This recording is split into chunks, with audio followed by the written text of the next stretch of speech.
इस लेक्चर में हम कुछ केस स्टडी बेस्ड क्वेश्चंस देखेंगे। जैसे फर्स्ट क्वेश्चन दे रखा है यहाँ पे, Manpreet Kaur is the national record holder for woman in the shot put discipline. Her throw of 88.86 metre at the Asian grand prix in 2017 is the maximum distance for an Indian female athlete. Keeping her as a role model, Sanjita is determined to earn gold in Olympics one day। तो इतना जो information था ये बस एक theoretical part है, इसका कोई यूज आगे नहीं है इसमें। नेक्स्ट लिखा है, initially her throw reach 7.56 metre only. मतलब स्टार्टिंग में उसका थ्रो कितने मीटर पर पहुंचा है? 7.56 मीटर। नेक्स्ट हमें गिवन है, only being athlete in school she regularly practice both in the mornings and evening was able to improve the distance by 9 centimetre every week. कि वो एथलीट है स्कूल में और मॉर्निंग और इवनिंग दोनों shift में वो अपना प्रैक्टिस करती है, उसकी वजह से इम्प्रूवमेंट कितना कर रही है वो? 9 सेंटीमीटर एवरी वीक, यानी हर एक वीक में उसका डिस्टेंस कितना बढ़ रहा है? 9 सेंटीमीटर इंक्रीज हो रहा है।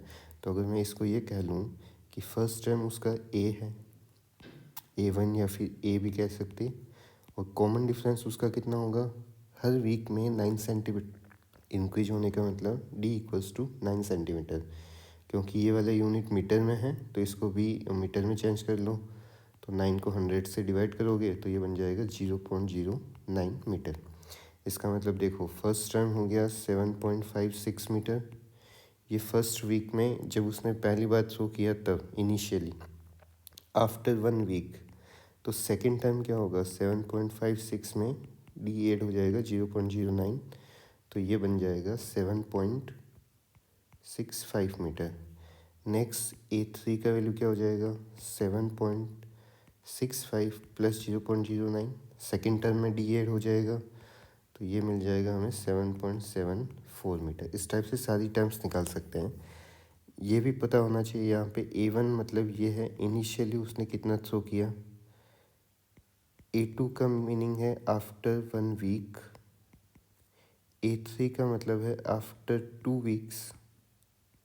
ठीक है, आफ्टर 2 वीक्स है तो A3 है। तो अगर आपको आगे पूछा जाए आफ्टर 10 वीक्स वो कितना डिस्टेंस थ्रो कर पाएगी तो उसको किससे डिनोट करेंगे? A11 से डिनोट करेंगे। ठीक है। नेक्स्ट देखो, during the special camp for 15 days का कैंप लगा है। She started with 40 throws and every day kept increasing the number of throws by 12। मतलब 15 डेज का कैंप है। फर्स्ट डे को उसने टोटल 40 थ्रो की प्रैक्टिस की, सेकेंड डे को 12 एक्स्ट्रा हुए। She throws by increasing the number of throws by 12, मतलब हर एक डे पे 12 थ्रोज वो इंक्रीज कर रही है। नेक्स्ट डे को 52 थ्रो का प्रैक्टिस कर रही है।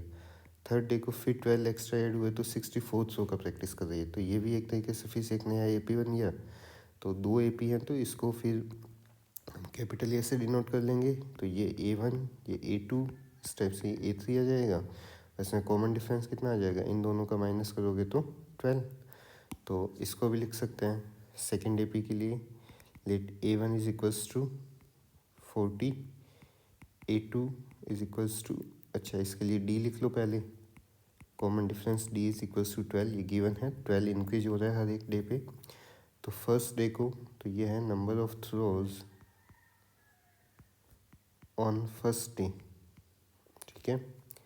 नेक्स्ट A2 का वैल्यू कैसे आएगा? A1 प्लस D, तो 40 प्लस 12 इट मीन्स 52।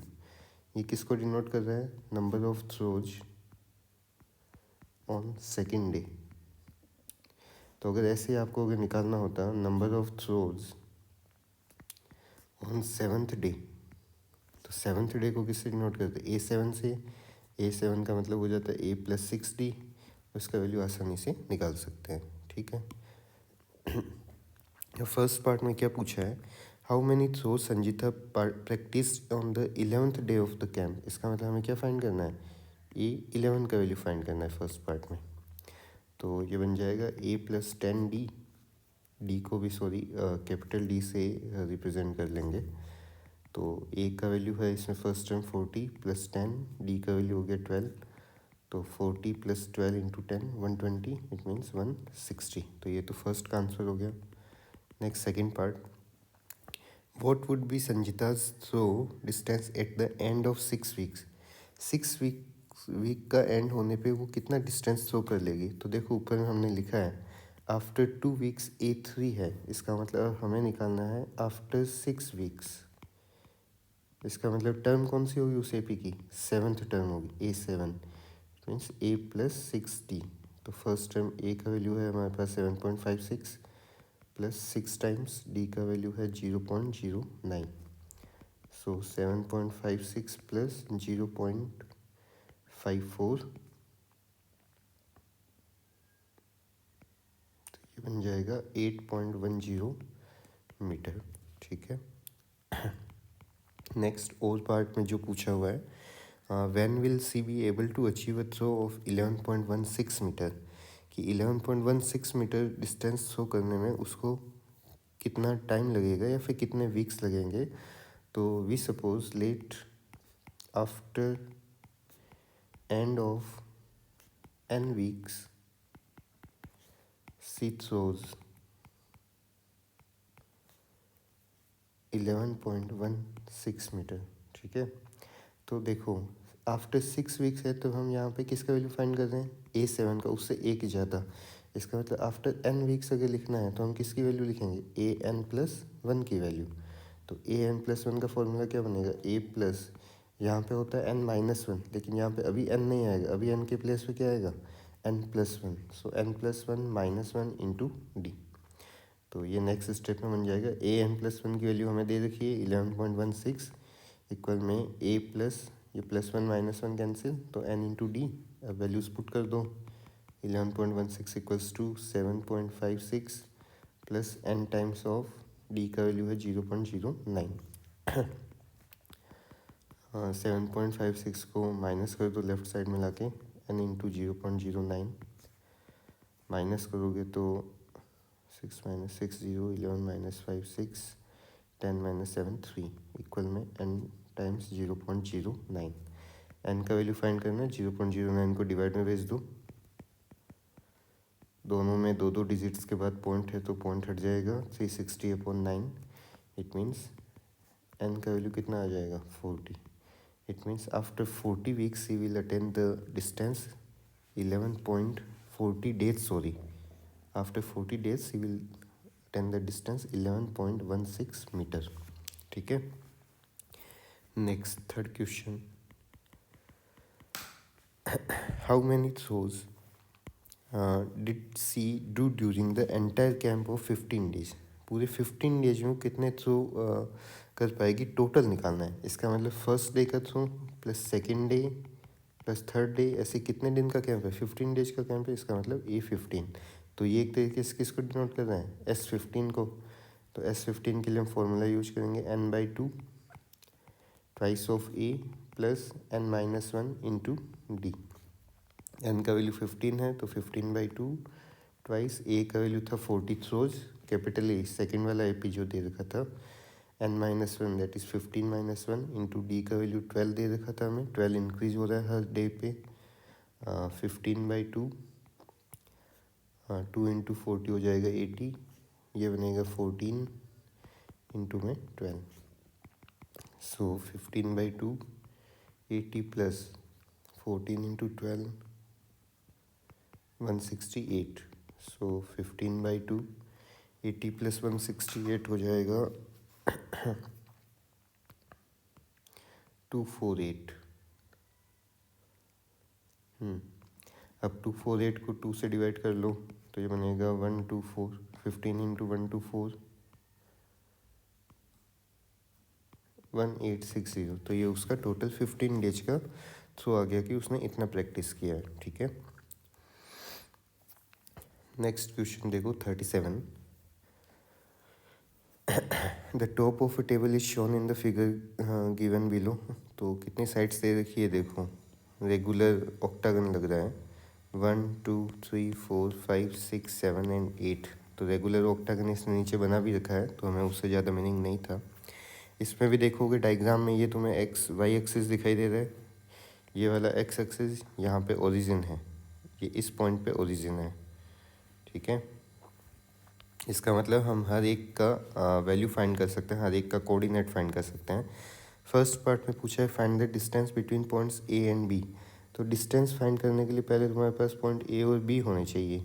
तो पॉइंट ए और बी के पहले कोऑर्डिनेट्स देखो।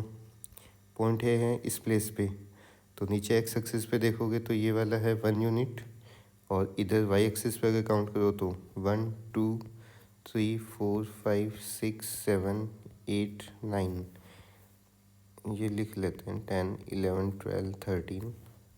इस तरफ में अगर ज़रूरत पड़ी 1 2 3 4 5 6 7 8 9 10 11 12 13। तो देखो पॉइंट ए का एक्स कोऑर्डिनेट कितना हो जाएगा 1, और वाई कोऑर्डिनेट हो जाएगा 9। तो पॉइंट ए तो हो गया 1,9। ऐसे ही पॉइंट बी देख लो। पॉइंट बी है इस पोजीशन पे, तो एक्स कोऑर्डिनेट नीचे देखोगे हो जाएगा 5, और वाई कोऑर्डिनेट हमें मिल रहा है इस साइड में 13। तो पॉइंट बी हो गया 5,13। अब ए बी डिस्टेंस कैलकुलेट कर सकते हैं। A B is equals to x2 minus x1 that is 5 minus 1 square plus y2 minus y1 13 minus 9 square. तो 5 माइनस 1 हो जाएगा 4 स्क्वायर, 13 माइनस 9 अगेन 4 स्क्वायर, तो 16 प्लस 16।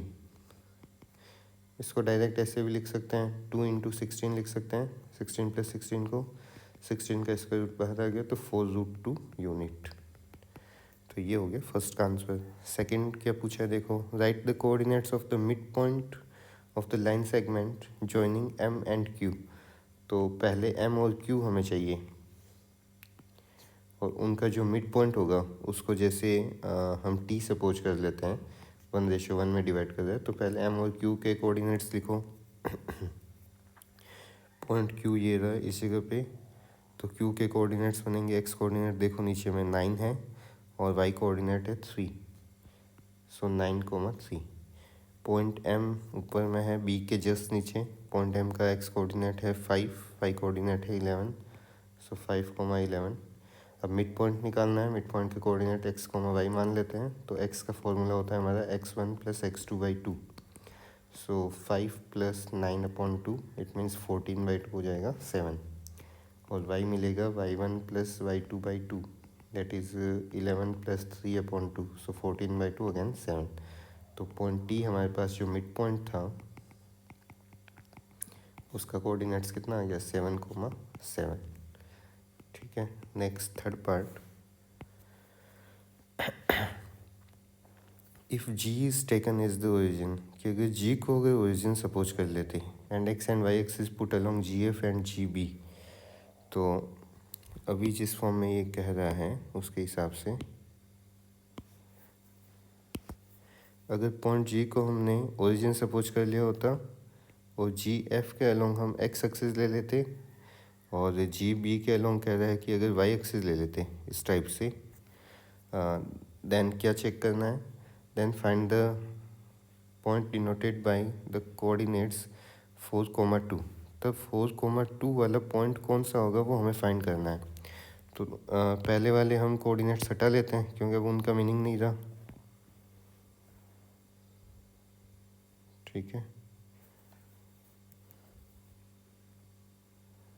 तो अभी देखो, अब ये वाला पॉइंट 1 हो जाएगा, ये 2 3 4, यहाँ पे होगा 1 2 3 4 5 चलता रहेगा। अब जी को ओरिजिन सपोज करें तो 4,2 देखो, 4 से ऊपर की तरफ, 2 से राइट साइड में, तो इसका मतलब कौन सा पॉइंट आ रहा है Q. So new point 4,2 it denoted by Q. ठीक है, नेक्स्ट लिखा है find the coordinates of H G and also find the distance between them.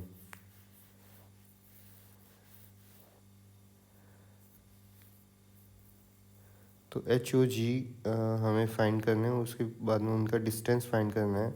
तो देखो ये और में लिखा हुआ पार्ट है, इसका मतलब इसका ऊपर वाले से लेना देना नहीं, इसका और में लिखा है। तो हमारा जो पहले वाला कोऑर्डिनेट सिस्टम था जिसमें कि हमने ओरिजिन को ही ओ को ही ओरिजिन लिया था, वही वाला हमें कंसिडर करना है। तो उसी के बेसिस पे हमें एच ओ जी की वैल्यू बतानी है। तो पॉइंट जी तो ये रहा पॉइंट, इसके कोऑर्डिनेट्स कितने हो जाएंगे देखो 1 2 3 4 5, इधर 1 तो 5,1। तो थर्ड पार्ट में पॉइंट जी तो हो गया 5,1 और पॉइंट एच के कोऑर्डिनेट्स देख लो। पॉइंट एच होगा इस पोजीशन पे, तो 1 2 3 4 5, तो पॉइंट एच हो जाएगा 1,5। So G H distance find कर लो। 5 - 1 whole square plus 1 - 5 whole square, तो फर्स्ट वाला बनेगा 4 का स्क्वायर, सेकेंड आ जाएगा -4 का स्क्वायर। सेम वही फर्स्ट वाला पार्ट ही है। 16 + 16 दैट इज़ 4√2। तो ये क्वेश्चन कंप्लीट हो गया। नेक्स्ट क्वेश्चन देखो।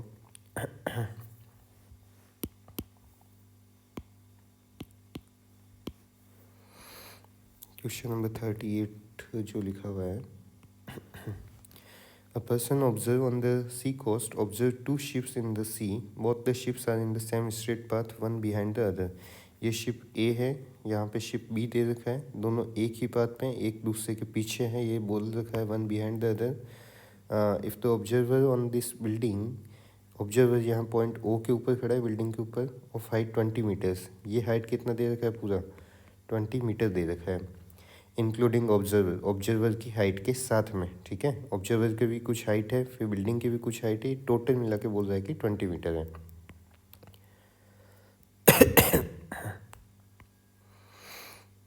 तो ये टोटल डिस्टेंस हो गया 20 metre. Next, and he observes the angle of depression of two ships as 45 and